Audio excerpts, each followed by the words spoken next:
mesdames, messieurs, en vos grades et qualités, mes chers amis, nous sommes rassemblés aujourd'hui pour rendre hommage. Oui. Aujourd'hui, nous sommes rassemblés pour rendre hommage à un homme qui, tout au long de sa vie, s'est consacré à donner de son temps, de son énergie à ses concitoyens.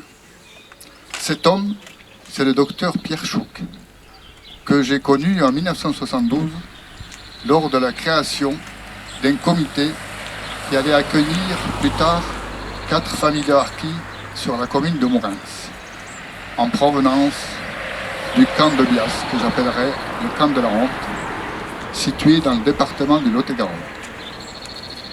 Après avoir étudié le projet sous toutes ses facettes, ce projet s'est concrétisé enfin par l'arrivée des familles le 10 juillet 1975.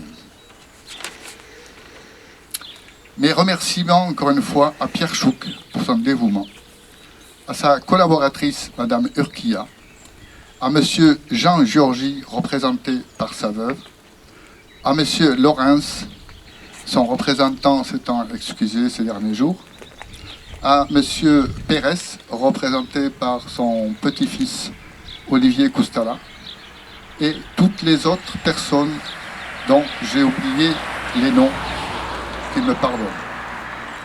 Mes remerciements à vous, mesdames, messieurs, de vous être déplacés pour vous associer à cet hommage. Merci aux représentants des 4 familles d'être là aujourd'hui, à la municipalité de Mourins et à son maire Pascal Laurent. Merci à Pierre Gaillat, l'amicale des Pieds Noirs, à Jean-Claude Selle-Breton de la médaille militaire, aux officiers de réserve, parce qu'en plus c'est que je ne l'ai pas vu, mon ami Di Federico, aux officiers de réserve en la personne de Jean-Claude Di Federico, à Jacques Leroux, absent adjoint au maire d'Arécy, et les autres associations qui ne m'ont pas été notifiées. Je tenais à saluer particulièrement le général Dominique Michelet de s'être associé à cette journée. Merci beaucoup.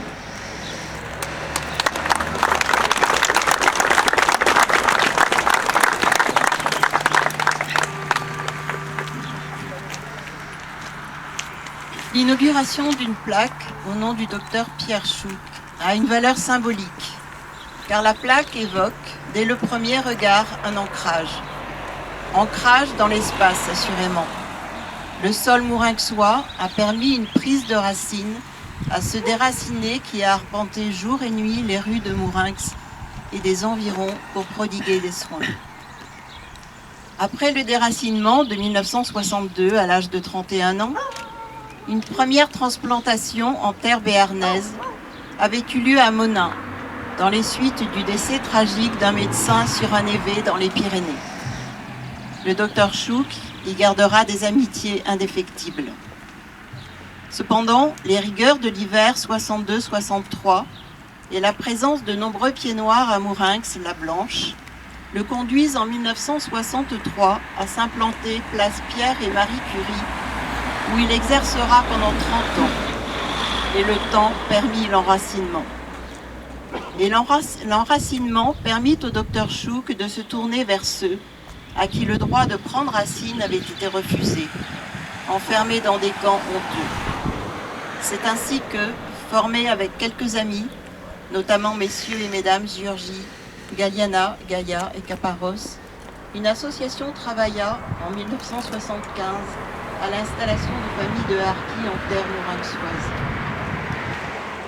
Le déracinement originel, ineffaçable, avait ouvert le docteur Chouc au sort des arrachés à leurs racines lointaines, libanaises ou asiatiques, déracinés de la guerre ou proches, sociales ou familiales, déracinés de la misère. Pour ces derniers, il s'engagea, à l'heure de la retraite, dans diverses œuvres caritatives comme le Secours catholique de Mourins ou l'association Point d'eau à Pau. La plaque évoque aussi, par sa pérennité, l'ancrage dans le temps du docteur Chouc, malgré ou à cause du déracinement de sa terre d'Algérie. Ancrage évidemment dans le temps présent de ses actions et de son métier, qui était une vocation, formule surannée qu'il ne reniait pas. Ancrage dans le futur, qui le conduisit à démissionner dans les années 70 de son mandat de conseiller municipal, craignant que les générations à venir ne pâtissent de l'installation d'industries chimiques proches d'habitations. Et plus encore, ancrage dans le temps passé, car il était un homme de tradition, défenseur de la dignité humaine. Et son engagement au service d'une certaine idée de l'homme et de la France a pris la forme dans les années 80 d'une activité de médecin-chef du régiment d'infanterie de réserve de Mont-de-Marsan, sous le commandement en second de son ami Pierre Gaillat. Il y renoua avec l'armée, tant aimée durant son service militaire en Algérie, et puis goûter la beauté des Pyrénées au cours de randonnées inoubliables. Mais le symbole de la plaque a une dimension qui dépasse celle du temps et de l'espace, car la plaque, ancrée dans le sol mourinxois, s'élève vers le ciel. Et les racines du docteur Chouc plongeaient assurément dans une transcendance. Sa foi l'invitait à voir dans l'autre un frère. Et il était en communion avec tout homme qui, quelle que soit sa croyance professée à la suite de Camus, qu'il aimait, et dont il partageait les origines algéroises modestes et la disparition prématurée du père, il y a chez les hommes plus de choses à admirer que de choses à mépriser. Bien que la plaque symbolise à présent l'immobilité, de la mort et de l'inhumation en terre mourinxoise, sa vie témoigne aux passants de l'espérance que le monde et l'homme peuvent être rendus meilleurs. Pour peu que des hommes de bonne volonté se lèvent avec Camus pour servir la justice, parce que notre condition est injuste, ajoutée au bonheur et à la joie, parce que cet univers est malheureux.